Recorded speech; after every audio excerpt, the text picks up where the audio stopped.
Yego, biranditswe n'abantu ariko bayanditse babwirijwe kandi bayobowe n'Umwuka Wera.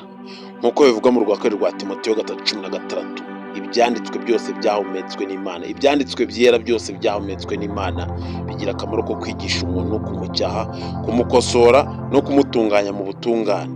Ni ukuvuga ko Bibiliya yanditswe n'abantu, ubutumwa buyirimo bwaturutse ku Mana. Imana yakoresheje abantu batandukanye barimo abami nka Dawidi na Salomo, abahanuzi nka Yesaya na Yeremiya, abigishwa ba Yesu nka Matayo na Yohana ndetse n'intumwa Pawulo. Bibiliya si igitekerezo cy'abantu ahubwo ni ijambo ry'Imana ryatanzwe ku bantu kugira ngo batobore mu nzira y'ukuri. Yego, hano ni ku giti cy'ubwenge Ubaka TV nk'ibisanzwe. Aka ni agatambaro kakoza ubwonko kakagutunganya ukaba mushya ugahinduka rwose. Kanguka, ese wicaye ku ntebe y'ubwenge? Kanguka dore burakeye.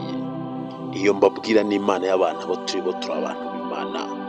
Uyu mbashyiraho ni umurunga ubafatisha ku Mana, ntago ari ubakora ku Mana. Ibyahumetswe n'Imana, ibyanditswe byera byahumetswe n'Imana bigira umumaro wo kumwigisha no kumutunganya no kumweza no kumukosora.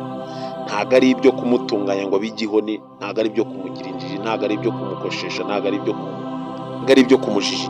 Muryibuka ikiganiro n'Imana mu bantu, abantu mu Mana. Ndi kubwira we mushyashya ugeze ku rubuga vuba, kanguka dore burakeye.